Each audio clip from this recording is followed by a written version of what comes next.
कुटुंबातील कोणत्याही व्यक्तीने दिला धोका तर काय करावे? प्रेमानंद महाराजांचे अनमोल वचन. प्रेमानंद जी महाराजांचे चांगले विचार तुमच्या जीवनात एक नवीन दिशा देऊ शकतात. जीवनात यशस्वी होण्यासाठी त्यांचे मूल्यवान शब्द येथे वाचा आणि ऐका. कुटुंबात फसवणूक झाल्यास काय करावे ते जाणून घेऊया. प्रेमानंदजी महाराज हे एक महान संत आहेत आणि त्यांच्या विचारवंत आहेत, जे जीवनाचा खरा अर्थ स्पष्ट करतात आणि सांगतात.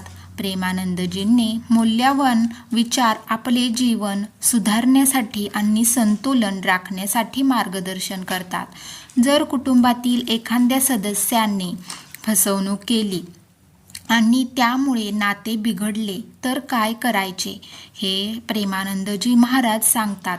प्रेमानंदजी महाराज मानतात की प्रत्येक नात्याचे स्वतःचे अधिकार असतात. लग्नानंतर स्त्रीने तिच्या पतीच्या मनाप्रमाणे जगले पाहिजे. जर इतर नातेसंबंध तुमच्या विरोधात असतील तर ते सोडून द्यावेत. नात्यातील विश्वासघात.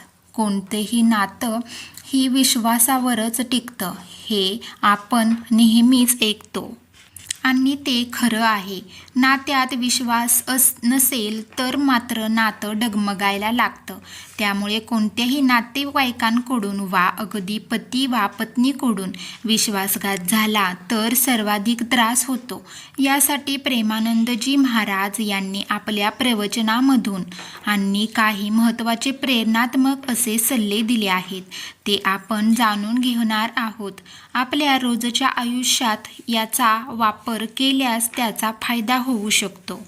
जर आपल्या कुटुंबातील कोणत्याही नात्यात विश्वासघात झाला असेल तर आपण तो नातेसंबंध सोडून दिला पाहिजे.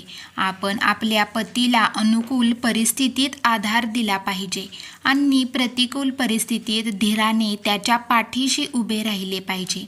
भाऊ, वडील, आई जर ते आपल्या पतीला अनुकूल असतील तर ठीक आहे, आणि जर पालक भाऊ तुम्हाला पतीच्या व्रतात कर्तव्यात साथ देत असतील तर ठीक आहे, त्यांचे ऐका. जर कोणी प्रतिकूल परिस्थितीत निर्माण करत असेल तर त्याला सोडून द्या. पतीबाबत कर्तव्य नक्की काय आहे? जर तुमच्या पतीला देव मानून तुमचे जीवन जगा. जर कोणी तुमच्या आणि तुमच्या पतीमधील परिस्थिती बिघडवत असेल तर त्याला सोडून दिले पाहिजे. तुम्ही तुमच्या स्वतःच्या घरात तुमचा अधिकार गाजवू शकत नाही. तुमच्या पतीची परवानगी तुमच्यासाठी सर्व काही आहे. तुमचे प्राथमिक ध्येय तुमचा नवरा आहे. जी स्त्री आपल्या पतीसाठी उपवास करण्याचे कर्तव्य पाळते आणि आपल्या पतीची देव म्हणून पूजा करते, ती या जगाची आणि परलोकाची काळजी घेण्यास सक्षम असेल. म्हणूनच तुमच्या पतीच्या इच्छेला कधीही विरोध करू नका.